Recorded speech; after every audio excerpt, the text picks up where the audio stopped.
warahmatullahi wabarakatuh. Hello student, how are you today? I hope you all in good condition. Okay class, before we study, let's pray together again. Bismillahirrahmanirrahim. Rabbi zidni ilman nafi'an warzuqni fahman. Ya Allah, please give me your blessing of knowledge and understanding. Oke kelas, hari ini kita kembali lagi dalam pelajaran matematika peminatan kelas 11. Nah, minggu ini Miss Astri akan membahas materi lanjutan dari minggu kemarin. Materi ini merupakan materi prasyarat untuk nanti kita melanjut ke persamaan trigonometri. Nah, minggu kemarin Miss Astri sudah membahas tentang identitas trigonometri dan alhamdulillah ya kalian semua sudah bisa menguasai identitas trigonometri dengan baik. Sekarang saya akan melanjutkan nih ke dalam fungsi inverse trigonometri. Nah, untuk part pertama ini, Mas Asri akan menyampaikannya hanya inverse fungsi sinus saja. Nanti untuk pertemuan selanjutnya kita akan lanjutkan dengan inverse fungsi kosinus dan tangga. Ini adalah materi untuk minggu ini, yaitu masih di bab 1 persamaan trigonometri untuk materi pokok inverse fungsi trigonometri. Dan untuk part pertama Miss akan membahas tentang inverse fungsi sinus. Nah, untuk inverse fungsi trigonometri, fungsi inverse trigonometri juga dikenal sebagai fungsi arc atau biasa disebut dengan fungsi arsen. Nah, biasanya dinyatakan dengan sin pangkat negatif 1 atau biasa dinyatakan dengan asin atau arc sin. Ya, jadi ada beberapa istilah untuk inverse fungsi trigonometri ini. Nah, kemudian inverse fungsi trigonometri merupakan kebalikan dari fungsi trigonometri itu sendiri. Seperti misalkan di sini fungsi trigonometri y sama dengan sin x untuk negatif v per 2 kurang dari sama dengan x kurang dari v per 2.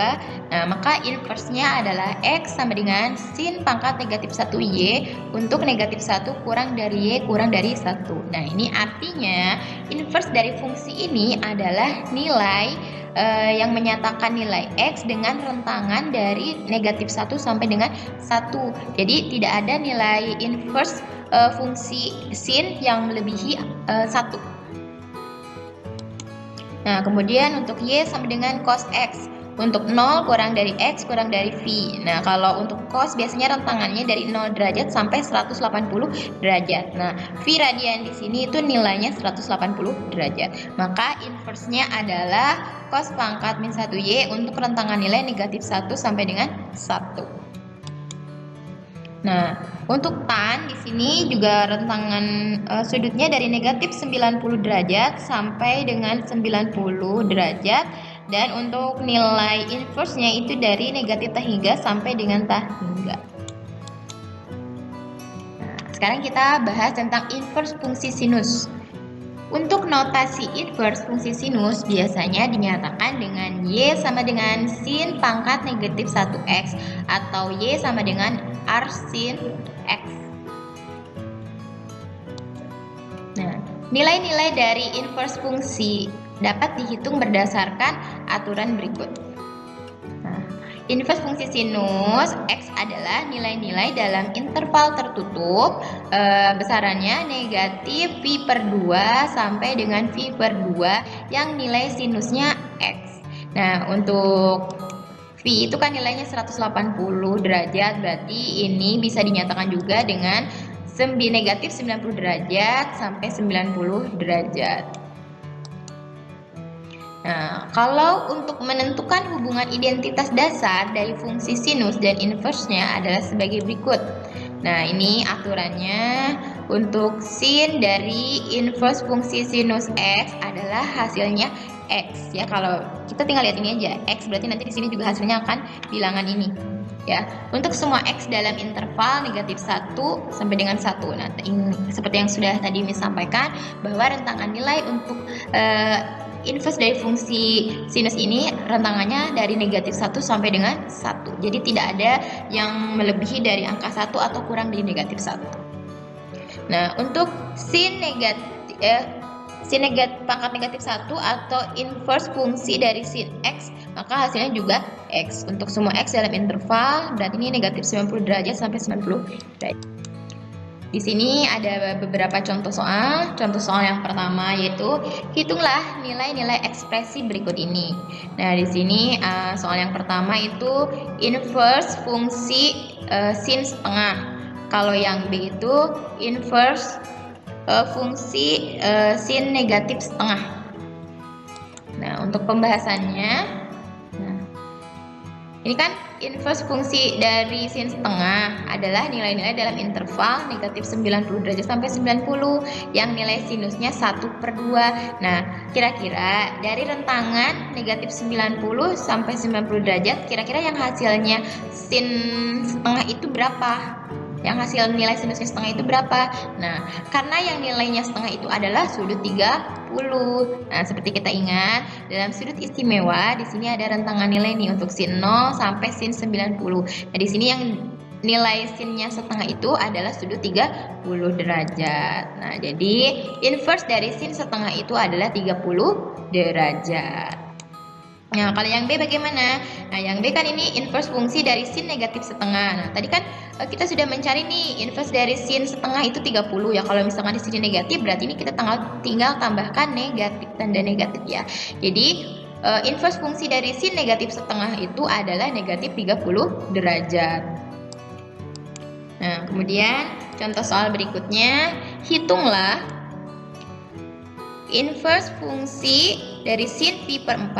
Nah, pembahasannya seperti aturan yang tadi nih. Nah, kalau misalkan sin inverse dari fungsi sin pi/4 berarti nilainya itu X kan? Kalau di sininya X berarti hasilnya juga X. Nah, karena di sininya pi/4 maka hasilnya pun pi/4. Kita hanya tinggal memindahkan saja. Mudah bukan?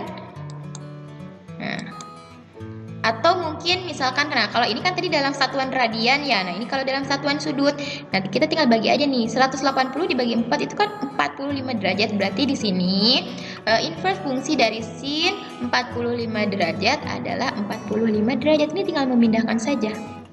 Nah, mudah kan? Atau kalau misalkan ingin tahu penjabarannya, nah bisa dijabarkan seperti ini, misalkan inverse fungsi dari sin 45. 45 kan tadi diperoleh dari 180 dibagi 4.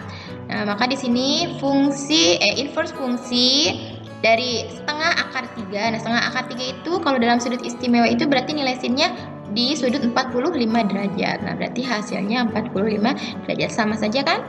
Ini dengan ini sama hasilnya. Cuman yang membedakan ini dalam satuan radian, ini dalam satuan sudut. Nah, yang berikutnya sin dari inverse fungsi 2. Nah, seperti tadi Miss Asri katakan bahwa interval tertutup untuk nilai inverse fungsi itu antara negatif 1 dan 1. Ya kan? Nih, antara negatif 1 dan sampai 1. Maka kalau di sini menanyakan sin dari inverse fungsi 2 itu jawabannya tidak ada. Nah, contoh soal lagi. Nah, di sini inverse fungsi dari sin negatif pi/3. Maka jawabannya negatif pi/3 dalam satuan radian. Kalau misalkan ditanyakan dalam satuan sudut, ini tinggal diganti. Pi/3 itu kan berarti 60 ya, karena 180 dibagi 3 berarti 60. Berarti di sini hasilnya negatif 60 derajat dalam derajat sudut. Nah, kalau yang ini, nah ini juga sama seperti aturan yang tadi. Jika sin dikali fungsi inverse dari 1 akar 5 berarti hasilnya negatif 1 akar 5. Mohon maaf, ini ada negatifnya ya, negatif 1 akar 5. Berarti di sini kali akar 5 per akar 5 sama dengan, kenapa dikali akar 5 per akar 5? Karena di dalam matematika tidak boleh ada bilangan akar di dalam penyebut. Jadi kalau misalkan ada bilangan akar di bawah atau di posisi penyebut, maka harus dirasionalkan. Bagaimana cara merasionalkannya? Yaitu dengan dikalikan dengan sekawannya. Nah, ini sekawannya. Jadi negatif 1 dikali akar 5 berarti negatif 1 akar 5. Akar 5 dikali akar 5 berarti 5. Nah, begitu. Mudah dipahami kan? Oke kelas, sekian untuk pelajaran tentang hari ini. Semoga video pembelajaran yang saya sajikan untuk kalian semua bisa bermanfaat dan bisa memberikan wawasan yang lebih luas untuk kalian.